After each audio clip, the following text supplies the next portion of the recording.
collègues, la technique est éculée. Lorsque quelque chose ne marche pas, on change le don.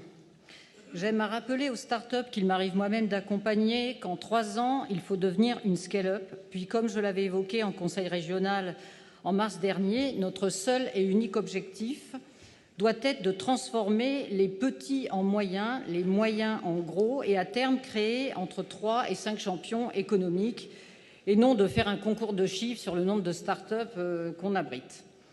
Plusieurs grandes villes sont dans cette optique et se concentrent sur les nouvelles technologies, voire les anticipent, accueillent les start-up dans des bâtiments existants, en y créant des pôles innovants comme Lille avec Eurotechnologies, spécialisée dans les technos de l'information et de la communication, ou Nantes, devenue capitale européenne de l'innovation dès 2019, en développant des collaborations avec des grands groupes internationaux, ce qui nous manque sans doute. Sans parler de Rennes, qui s'est hissée au 3e rang national en densité d'emploi numérique dès 2018 et devient le 2e pôle français en densité d'acteurs sur les objets connectés. Tout comme votre ami président de notre région, avec son plan Sud Entreprises, qui multiplie par 5 le nombre d'entreprises aidées sans ciblage, et donc avec moins de moyens par entreprise aidée, vous vous éparpillez au gré des bilans décevants et donc gaspillez l'argent du contribuable. Tout comme les 50 000 emplois promis grâce à l'Éco-Vallée depuis 2014, que nous attendons toujours. Promesse politicienne, car nous en sommes à 6 000, de ce qu'on peut lire, dont une partie sans doute simplement déplacée. Je pense à IBM, qui était à la Gaude avant et qui a déménagé. On parle de 500 emplois, là. Bougez-vous, excusez-moi pour cette trivialité toute présidentielle.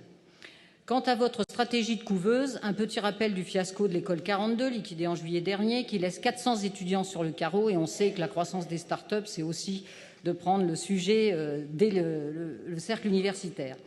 Et à brûler l'argent de la métropole et de la région à hauteur de 1 126 000, soit 97% du produit de l'exploitation. Le bilan du Centre européen d'entreprise et d'innovation créé en 2008 est discutable, quand sur une si longue période, 15 ans, il n'a pas transformé de start-up en entreprise de taille intermédiaire, ni engendré de champions. Besoin d'une étincelle, peut-être.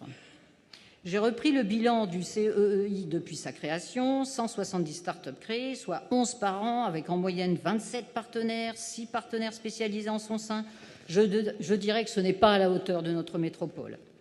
Vous dispersez les fonds d'aide et l'argent public, alors qu'avec un concurrent comme Sophia Antipolis, il fallait faire montre d'audace dès le départ, car l'Éco-Vallée a le potentiel de devenir une mini Silicon Valley de la santé, par exemple, donc en restant monosectorielle, tout en y accueillant nos administrations, bien sûr, et non, comme vous le faites, disperser votre stratégie et vos tactiques à chaque bilan au gré des modes techno.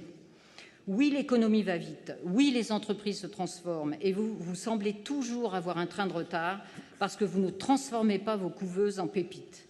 Nous n'aimerions pas voir cette éco-vallée se transformer en techno-nécropole urbaine, à l'image de l'école 42, en plus du bétonnage de son site.